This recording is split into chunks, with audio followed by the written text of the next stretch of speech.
Welcome back to What's That Strap YouTube. As I film this, we're a few days removed from Christmas and the winter holidays, and I wanted to create an updated startup guide for new users specifically of the 3D strap. In this video, I'm going to cover what I call the pre-exercise essentials. Unfortunately, this isn't a video of new exercises, but rather I'm going to cover the most important technique considerations that'll help you understand how to use the strap and to get the most out of every exercise I can think of using the strap. With that introduction, let's get to our first section, the importance of getting set up correctly in the 3D strap.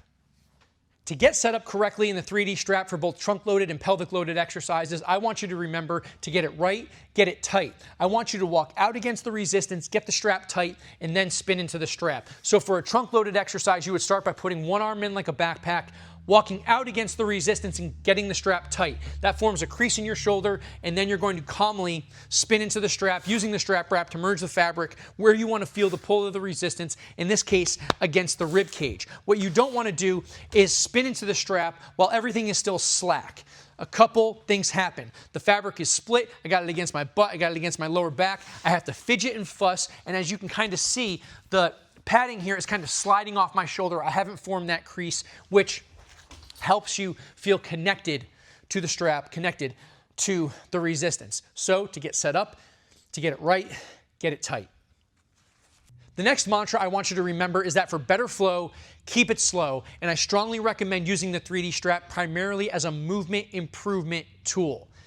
Just like you wouldn't jump into a yoga class and try to make every exercise more complicated than it needs to be. In fact, you'd make it more difficult by making it more mindful and slowing it down and exploring your body and how much range of motion you have comfortably available. I want you to take that same energy to most exercises in the strap, and I'm going to use a pelvic loaded exercise as an example. I'm going to start by putting one leg in, getting that strap high around the thigh, walking it out, getting the strap tight, and then spinning into the strap, pulling the strap wrap up to form a girdle around my glute. Now, I've covered the technical details of this exercise in other videos. What I want to show you is what I don't want you to do.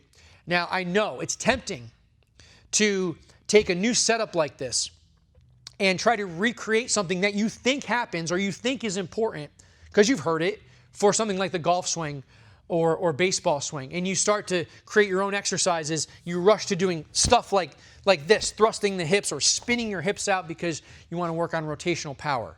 Right? Remember, I strongly recommend using this for movement improvement and taking a more mindful approach to exploring the range of motion you have available and gradually improving that range of motion and movement availability, comfortable, pain-free movement availability. So for a pelvic dissociation or pelvic rotation drill, start nice and tall, you let the strap win, explore, you draw back against the strap, explore, you try to give your body time, figure out if there's some door stops we need to push out of the way, and gradually over time, you improve the range of motion available, just like you would with any new movement improvement exercise. Right? Don't rush to speed work.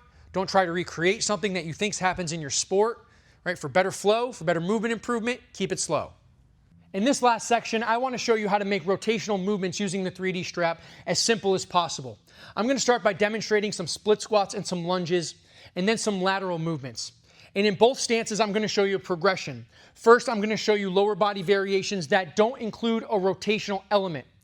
These variations, in fact, are designed to challenge you to resist the twist. These are lower body strength exercises while also being a challenge to control the position of your trunk because the strap is trying to pull through the middle of your body. So you have to get in a really strong position first, have strong legs, and then all that's left is to add a little bit of shoulder shimmy. And when you combine all three, when you combine that softness in the shoulders and some spin in the shoulders over that strong lower body pattern, you're going to get some nicely sequenced rotational athletic movements. Let me try to show you that in the strap. I'm going to start by getting in a trunk-loaded setup.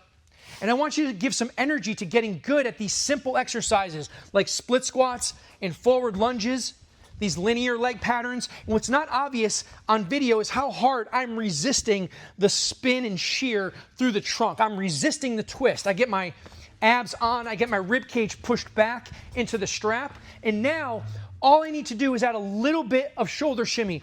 And I'm wearing these HipSquares to show you that a little bit of effort to spin the shoulders actually results in a lot of rotation of the entire body. And then you can get creative and turn these lunges into rotational lunges. And when I'm facing you, you start with some lateral stuff, lateral stepping, lateral bounding. And what's not obvious is that I'm resisting the movement through my trunk as I step and bound.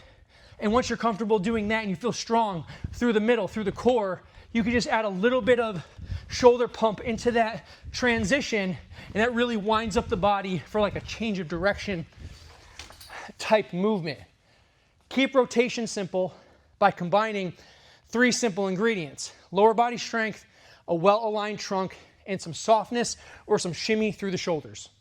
That wraps up this startup guide to help new users get moving in the right direction with their 3D strap. In this video, I tried to cover the common considerations, the things I think apply to as many exercises as possible, so you'll have a better physical connection when you're in the strap, regardless of what exercise you want to try. As a review, we covered 1, the importance of setup. Walk out, get that strap tight to get it right.